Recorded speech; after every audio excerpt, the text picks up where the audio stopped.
আজকে আমরা ইংরেজির একটি অত্যন্ত গুরুত্বপূর্ণ টপিক টেন্স সম্পর্কে আমরা জানব।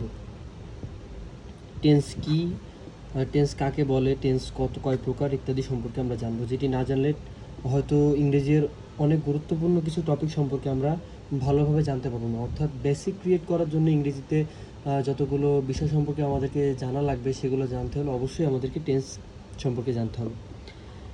টেন্স কাকে বলে? ক্রিয়ার কালকে টেন্স বলা হয়। ক্রিয়ার কালকেই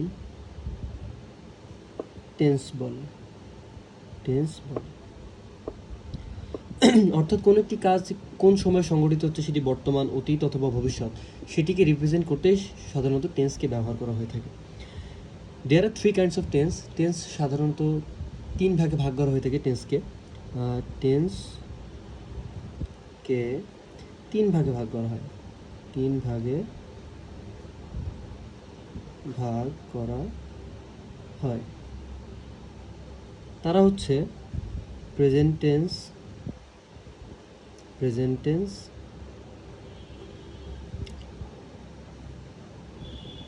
পাস্ট টেন্স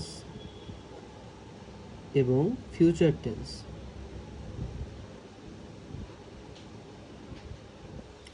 প্রেজেন্ট টেন্সকে আবার চার ভাগে ভাগ করা হয়ে থাকে। এখানে প্রত্যেকটা টেন্সকেই, প্রেজেন্ট, পাস্ট এবং ফিউচার, প্রত্যেকটা টেন্সকেই চার ভাগে ভাগ করা হয়। প্রেজেন্ট টেন্সকে যে চার ভাগে ভাগ করে তা হচ্ছে present indefinite tense, present continuous tense,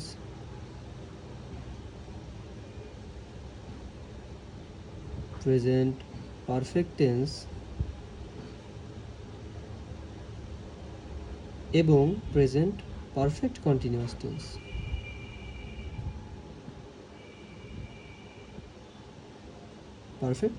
tense.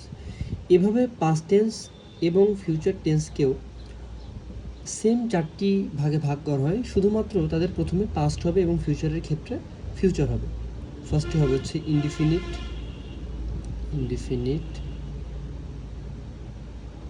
Second is continuous, and third perfect, and fourth is perfect continuous.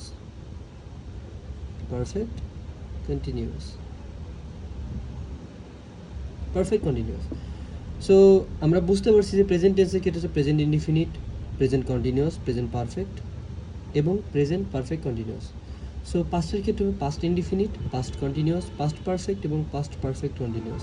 ফিউচারের ক্ষেত্রে হবে future indefinite, future continuous, future perfect এবং ফিউচার পারফেক্ট কন্টিনিউয়াস টেন্স।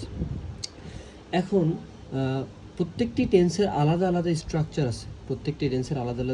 আছে, যেগুলো দেখে বা যেগুলো জানলে পরে আমরা বুঝতে পারবো যে এটা আসলে প্রেজেন্ট ইনডিফিনিট টেন্স, বা এটা প্রেজেন্ট কন্টিনিউয়াস, এটা প্রেজেন্ট পারফেক্ট, এটা past indefinite, past continuous, past perfect continuous. So আমাদেরকে টেন্স সম্পর্কে ভালোভাবে জানতে হলে প্রত্যেকটার স্ট্রাকচার সম্পর্কে আমাদেরকে জানতে হবে। Structures of tense.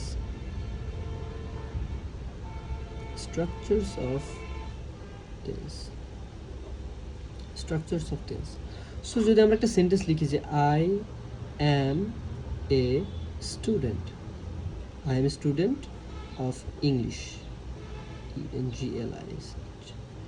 I am student of English, যে আমি ইংরেজির একজন ছাত্র। এখানে বোঝাচ্ছে যে সাবজেক্ট আছে, এখানে একটা সাবজেক্ট প্লাস এখানে একটা ভার্ব থাকবে।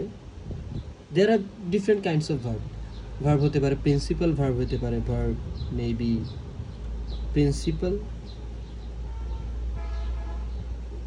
Auxiliary, there are other kinds of verbs. অনেক ধরনের ভার্ব আছে যেগুলো আমরা সেন্টেন্স মেক করার ক্ষেত্রে ব্যবহার করে থাকি। এখানে আই অ্যাম এ স্টুডেন্ট এর একটি প্রেজেন্ট টেন্স ভার্ব, এটা হচ্ছে ফুললি একটা অবজেক্ট প্লাস এক্সটেনশন আছে। আমি দিছি আই অ্যাম এ স্টুডেন্ট, এই স্টুডেন্টস অবজেক্ট, এবং অফ ইংলিশ আমি একটু বর্ধিতকরণ করেছি সেন্টেন্সটাকে, যে আমি ইংরেজির ছাত্র। আমি শুধু আই অ্যাম এ স্টুডেন্ট মানে হচ্ছে আমি একজন ছাত্র, বাট অফ ইংলিশ হচ্ছে আমি একজন ছাত্র, বাট আমি ইংরেজি একজন ছাত্র। সাবজেক্ট ভার্ব অবজেক্ট, এটা হচ্ছে যে টেন্সের একটি রেগুলার স্ট্রাকচার।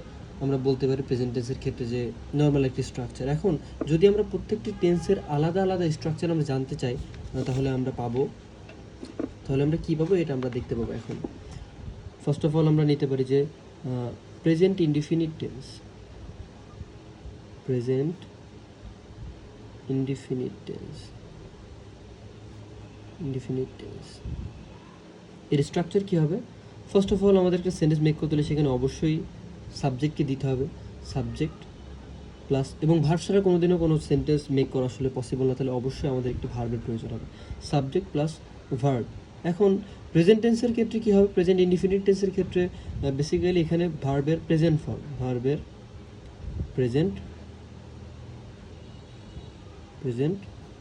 ফর্ম আমাদেরকে ইউজ করতে হবে, ভার্বের প্রেজেন্ট ফর্ম প্লাস অবজেক্ট। এটি দিলে আসলে আমরা প্রেজেন্ট ইনডিফিনিট টেন্স পেয়ে যাবো। এখানে মনে রাখার একটা বিষয় হচ্ছে সাবজেক্টের বিভিন্ন ধরন আছে, যেমন সাবজেক্ট হতে পারে ফার্স্ট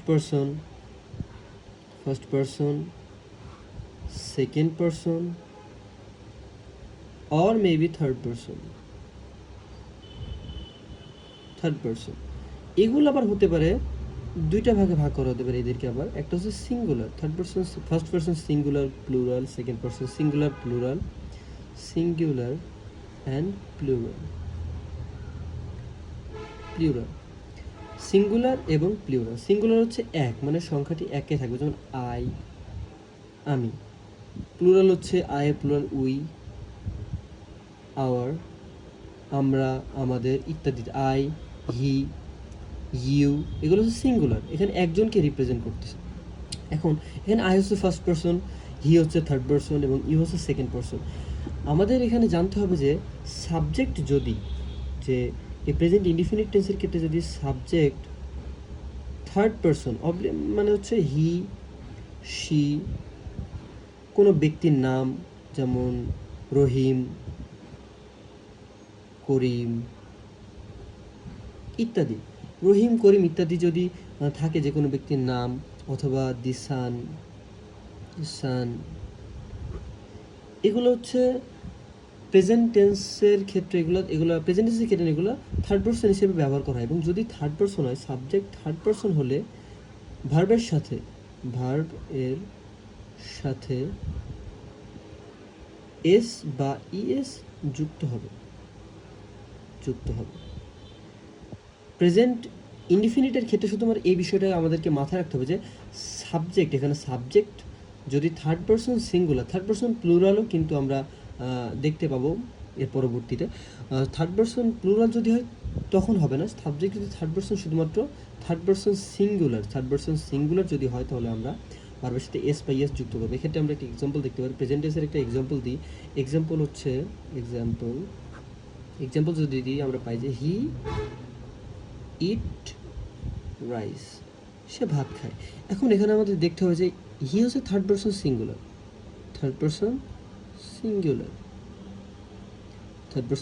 তাহলে ইটের সাথে এস বা ইএস যোগ হবে, এখানে এস যোগ হবে, যে হি ইটস রাইস। একইভাবে যদি আমরা বলি যে ফার্স্ট পারসন দিয়ে যদি আমরা করি, তাহলে আই ইট রাইস, তখন এখানে আর সাবজেক্টের সাথে এস বা ইএস কোনো কিছু যুক্ত হবে না। এস বা ইএস কখন যুক্ত হবে? যখন আমরা ভার্বের সাথে এস বা ইএস কখন যুক্ত হবে? শুধুমাত্র সাবজেক্ট যখন থার্ড পারসন সিঙ্গুলার নাম্বার হবে, তখন আমরা এস বা ইএস যোগ করব। এখন এরপরে আমরা দেখতে পাবো যে প্রেজেন্ট কন্টিনিউয়াস টেন্সের যে দ্বিতীয় ভাগটা রয়েছে, সেটা প্রেজেন্ট কন্টিনিউয়াস টেন্স। কন্টিনিউ ওয়ার্ডটার সাথে আমরা সবাই পরিচিত। খেলার মাঠে অনেকেই বলে থাকে যে খেলা কন্টিনিউ কর, তোরা কন্টিনিউ কর, আমি আসতেছি। কন্টিনিউ মানে তোমরা ইতিমধ্যে বুঝতে পারছো যে কন্টিনিউ চলমান রাখা। সো চলমান রাখা বোঝাইতে যে টেন্স আমরা ব্যবহার করি প্রেজেন্টের ক্ষেত্রে, সেটা present continuous tense. So present continuous টেন্সের স্ট্রাকচার হবে হচ্ছে subject plus am oblique is oblique are plus verb এর প্রেজেন্ট ফর্ম পি। প্রেজেন্ট, আমি এখানে প্রেজেন্টকে পি ডট দিয়ে বুঝেছি। প্রেজেন্ট ফর্মের সাথে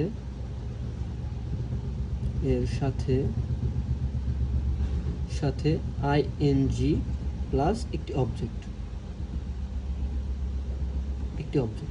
এটি আসলে প্রেজেন্ট কন্টিনিউয়াস টেন্সের স্ট্রাকচার। এভাবে যদি আমরা নিয়ম অনুসারে বসাই তাহলে অবশ্যই আমরা একটি প্রেজেন্ট কন্টিনিউয়াস টেন্স পাবো। সো আমরা এখানে একটি এক্সাম্পল দিতে পারি, সেটি হচ্ছে সাবজেক্ট হিসেবে আমরা নিতে পারি যে আই, এখানে বসবে অ্যাম, ইজ, আর যে কোনো একটা বসবে, প্লাস একটা ভার্ব বসবে। যেমন ভার্বের এক্সাম্পল আমরা দিতে পারি যে রাইট। এখন রাইটের ফুল আমরা এখানে কী হবে, ভার্বের প্রেজেন্ট ফর্মের সাথে আইএনজি, তাহলে রাইটিং, আই ড্যাশ রাইটিং এ বুক, আমি একটি বই লিখছি।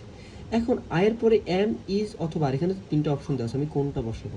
এখানে প্রেজেন্ট কন্টিনিউয়াসের ক্ষেত্রে ফার্স্ট পারসন, এখানে আই, এরপরে এম বসে, তাহলে আই এম রাইটিং এ বুক। যদি এখানে আমি সেকেন্ড পারসন দিয়ে করি, ইউ, এখানে আর হবে, আরটা এখানে হবে, এম এখানে হবে, you R writing A book.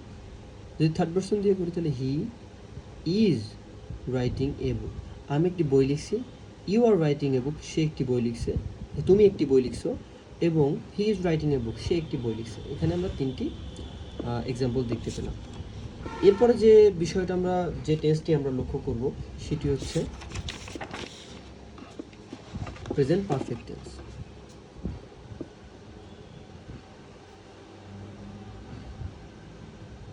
Present perfect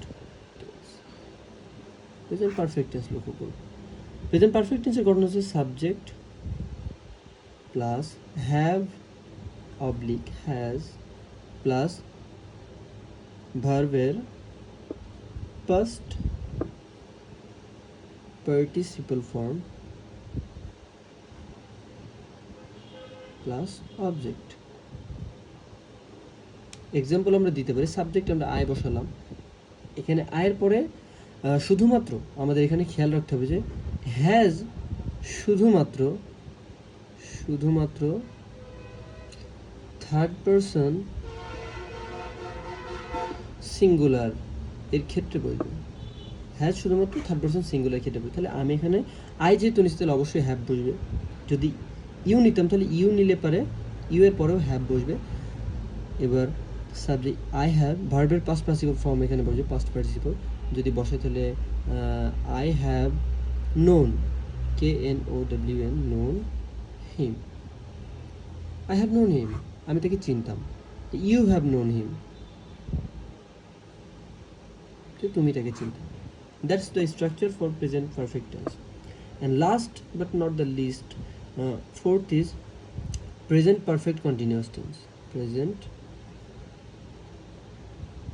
perfect continuous tense. The structure is very simple. স্ট্রাকচারটা অনেক সোজা। আসলে আমাদের লক্ষ্য রাখতে হবে যে প্রত্যেকটা প্রেজেন্ট, যেমন প্রেজেন্ট পারফেক্ট, পাস্ট পারফেক্ট এবং ফিউচার পারফেক্ট, প্রত্যেকটা পারফেক্টেই ভার্বের পাস্ট পার্টিসিপল ফর্ম ইউজ করা হয়ে থাকে। এবং প্রত্যেকটা continuous, present continuous, past continuous, future continuous, প্রত্যেকটা কন্টিনিউয়াসে হচ্ছে আমরা ভার্বের সাথে আইএনজি যুক্ত হতে দেখতে পাবো। প্রেজেন্ট পারফেক্ট কন্টিনিউয়াস টেন্সের স্ট্রাকচার হচ্ছে সাবজেক্ট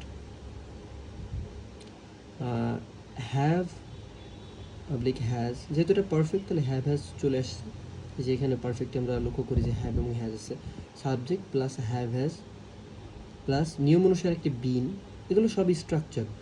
বিন প্লাস ভার্বের প্রেজেন্ট ফর্মের সাথে আইএনজি প্লাস অবজেক্ট। সো এই অনুসারে যদি আমরা একটা সেন্টেন্সকে মেক করি তাহলে পরে আমরা কী পাবো, সাবজেক্ট যদি নিই, এখানে যদি ডিফারেন্ট একটা সাবজেক্ট নিই যে দে মনে হচ্ছে তারা, দে, এখন এটা তো প্লুরাল, এটা সিঙ্গুলার না, এবং থার্ড পারসন বাট এটা তো সিঙ্গুলার না, প্লুরাল, তাহলে আমরা অবশ্যই হ্যাভ নিব। দে হ্যাভ বিন, ভার্ব নিতে হবে একটা, ভার্ব প্রেজেন্ট ফর্মের সাথে আইন। যদি গো নিই আমি তাহলে গোয়িং হবে, they have been going to market, তারা সবাই মার্কেটে যাচ্ছিল। এটি হচ্ছে প্রেজেন্ট পারফেক্ট কন্টিনিউয়াস টেন্সের স্ট্রাকচার। এভাবে আমরা পরবর্তীতে পাস্ট এবং ফিউচার। পাস্ট এবং ফিউচার টেন্সের যে স্ট্রাকচারগুলো আছে 4টি, এগুলো সম্পর্কে আমরা পরবর্তীতে ভিডিওতে